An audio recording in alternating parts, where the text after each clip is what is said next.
Hello and Jai Hind student, welcome back to your own channel Star Arts. हाँ, ये humanities के students का channel है, आपका चैनल है।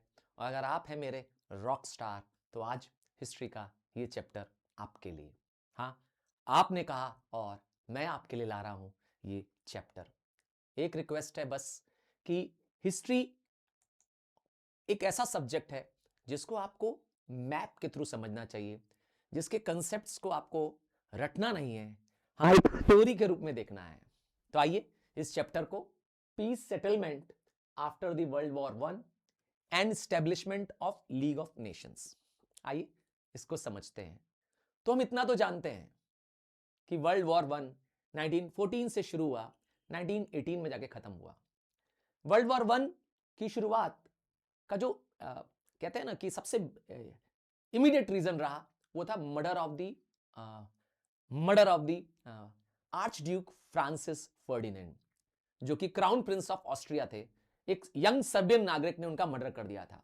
यहीं से यही पॉइंट बन गया immediate cause of the world war one. World war में जर्मनी, ऑस्ट्रिया, हंगरी ने मिल करके क्या किया, पार्टिसिपेट किया। और उधर इंग्लैंड, फ्रांस और रशिया भी ने एक तरह से पार्टिसिपेट किया। ये अलग बात है कि बाद में इटली, जो कि पहले जर्मनी के साथ था, वो उसका साथ छोड़ देगा। वर्ल्ड वॉर वन में जर्मनी की हार हो जाती है। ऑस्ट्रिया हंगरी जर्मनी के साथ है, उनकी भी हार हो गई है। क्या होगा, क्या डिसाइड होगा उनके बारे में, आइए इसको समझते हैं।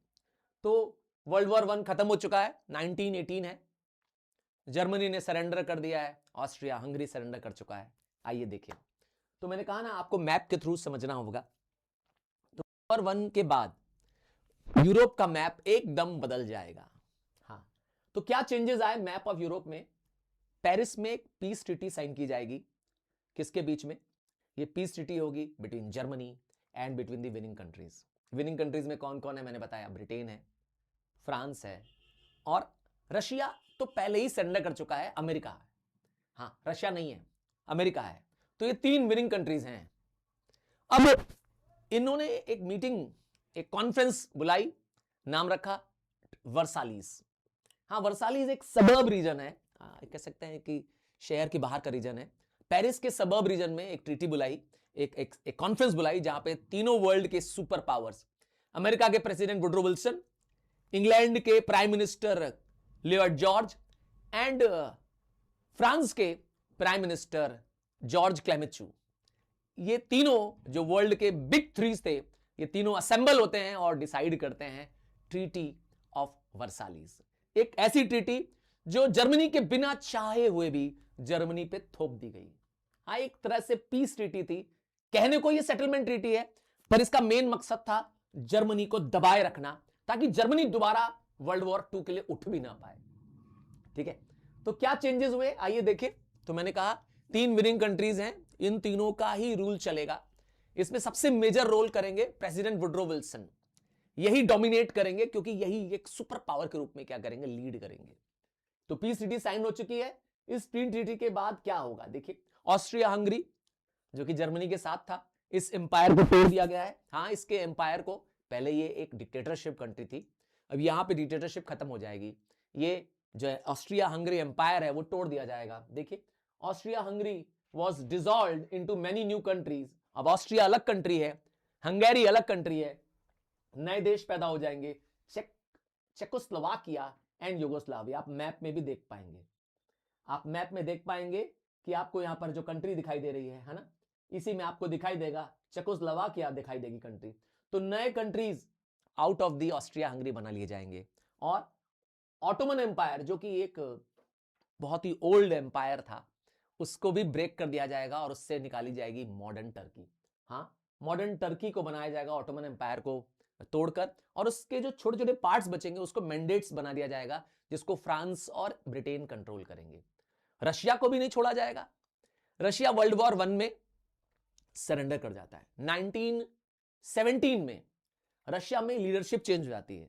रशिया में एक रेवोल्यूशन आता है जिसे हम कहते हैं रशियन रेवोल्यूशन 1917 में, और इसको लीड करते हैं वहां के लीडर लेनिन।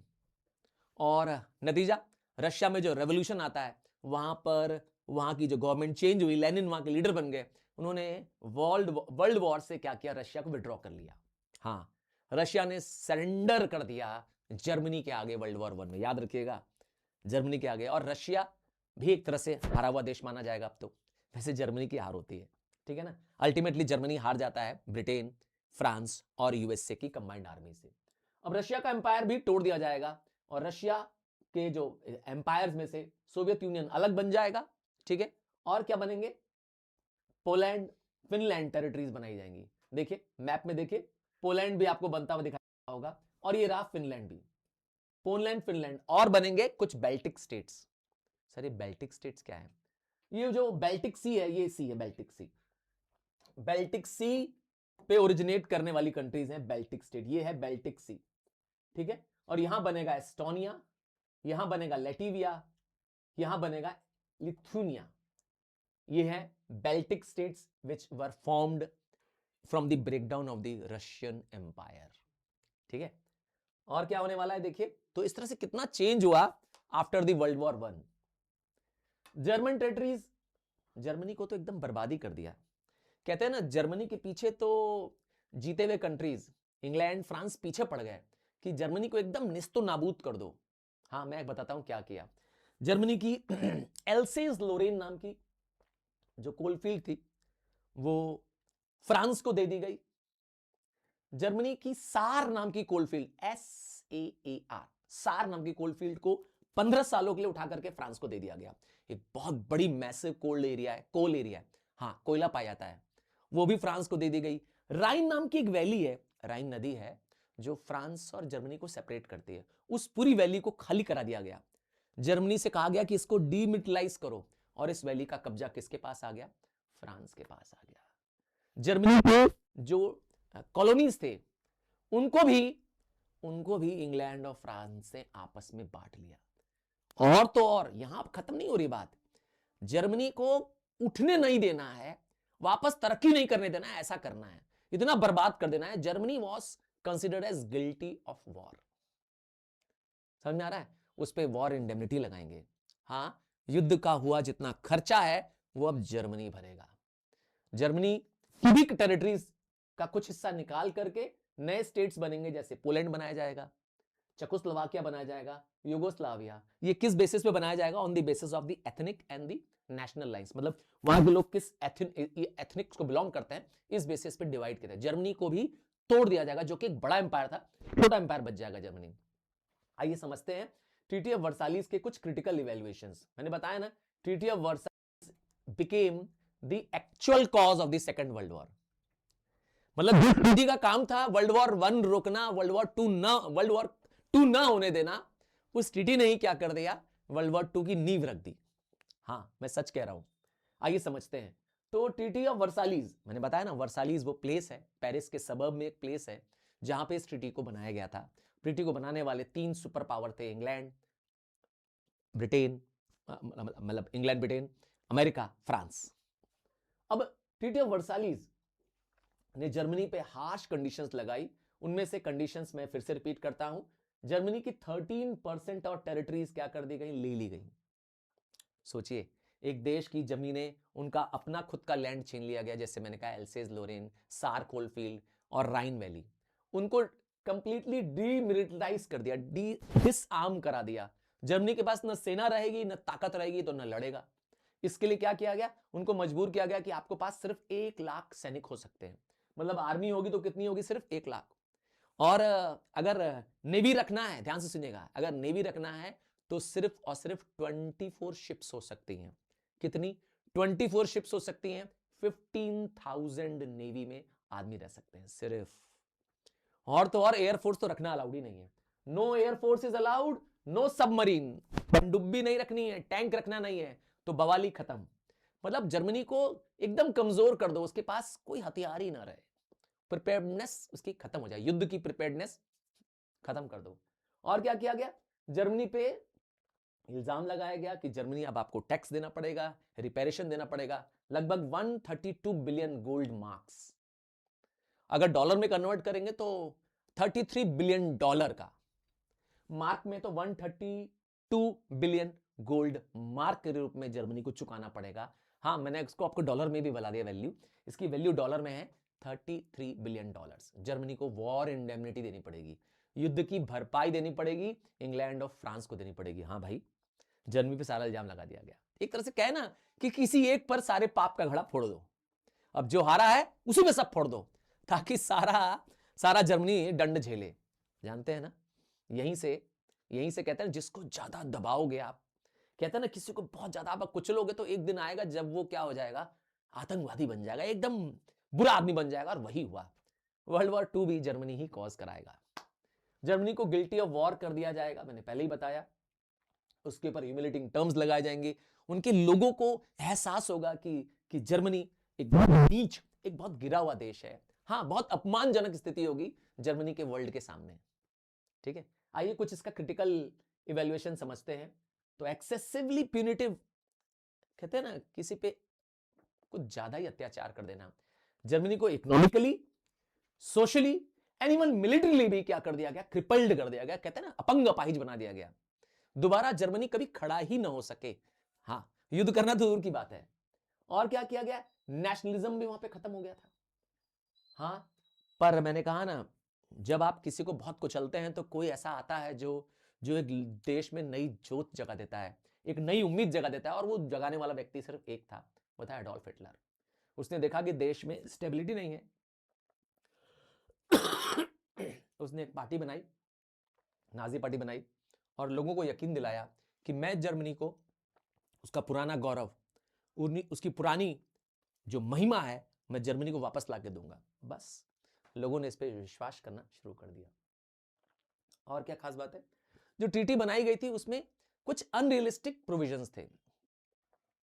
मतलब कह सकते हैं कि जर्मनी पे कुछ ऐसा टर्म लगा दिए गए थे जो जर्मनी के लिए भी फेवर में नहीं थे। आपको पता होना चाहिए, जर्मनी में जो गवर्नमेंट आई, हाँ, वो गवर्नमेंट भी स्टेबल गवर्नमेंट नहीं रह पाई थी, क्योंकि लोग उसको सपोर्ट नहीं कर पा रहे थे। आपस में ही क्या हो रहा था, कई बार स्ट्राइक हो जा रही थी। हाँ, गवर्नमेंट स्टेबल नहीं हो पा रही थी। Failure to long term stability, मैंने बता ही दिया। ट्रीटी लॉन्ग टर्म स्टेबिलिटी नहीं आएगी यूरोप में, अब शांति नहीं रहेगी, बल्कि अब टेंशन हमेशा बना रहेगा।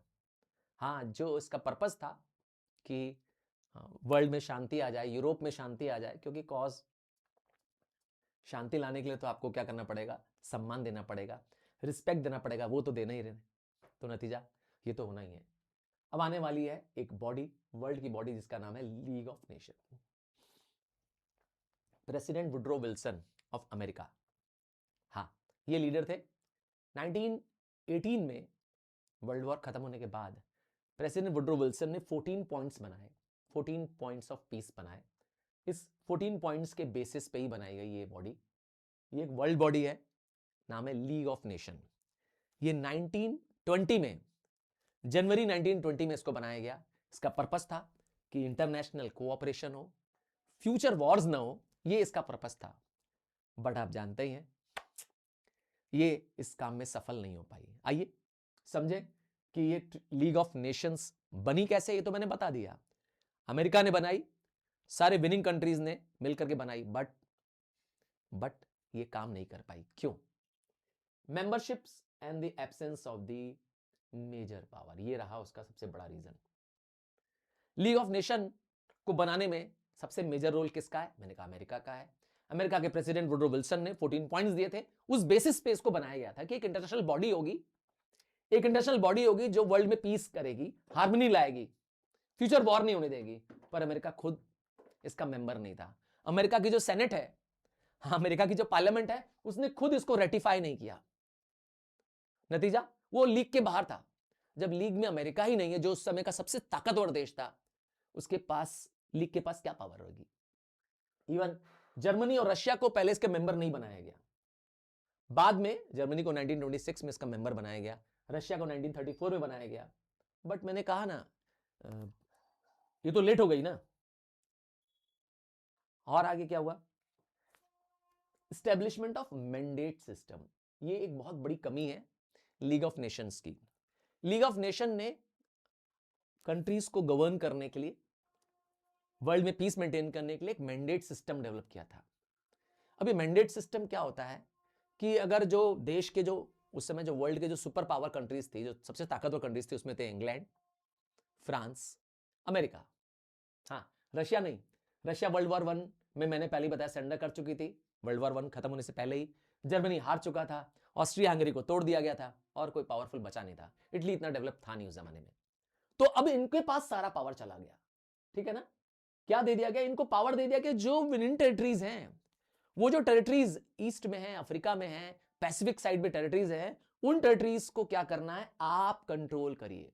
नतीजा एक तरह से इन्होंने वर्ल्ड में गुलामी भी बरकरार रखी, एक्सप्लॉइटेशन भी बरकरार रखा, क्योंकि जो विनिंग कंट्रीज हैं, इन्हीं के सबसे ज्यादा कंट्रीज गुलाम में है। मतलब हम इंडिया भी उस समय, मतलब इंग्लैंड के, फ्रांस के पास पावर रहेगा वर्ल्ड के और कंट्रियों को गुलाम बनाए रखने का। वहां पे वो सेल्फ गवर्नमेंट नहीं लाने देना चाहते हैं।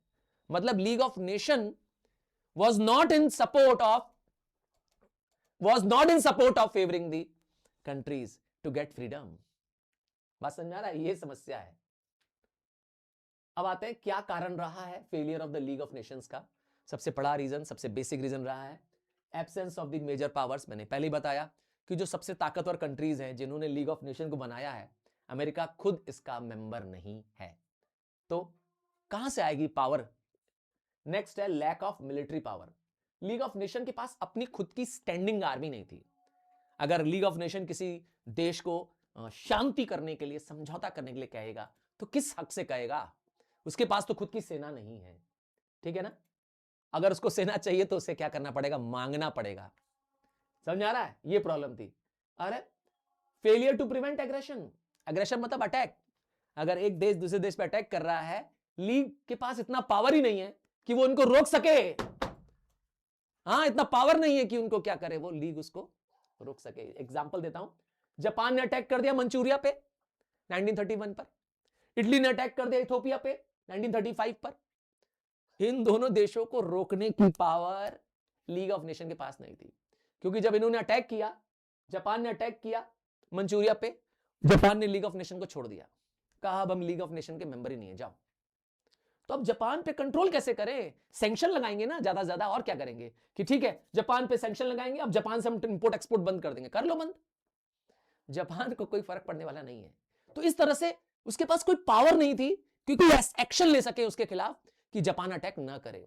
हाँ भाई, बस समझ आ रहा है? There was no powerful method और something to control the other invading countries. कोई इन्वेजिंग कंट्री का रोकने का शक्ति ही नहीं थी उनके पास। और क्या समस्या थी? Inconsistent support.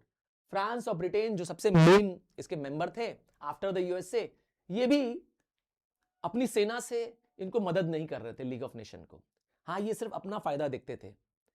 आपको एक केस बता देता हूं, जब इटली ने इथोपिया पे अटैक किया तो एक समय ऐसा आया कि वर्ल्ड की कंट्रीज उनके साइड्स होने लगी, और यहां पर इंग्लैंड और फ्रांस को अपना फायदा देखने लगा, तो उन्होंने क्या किया? रोक लगाई।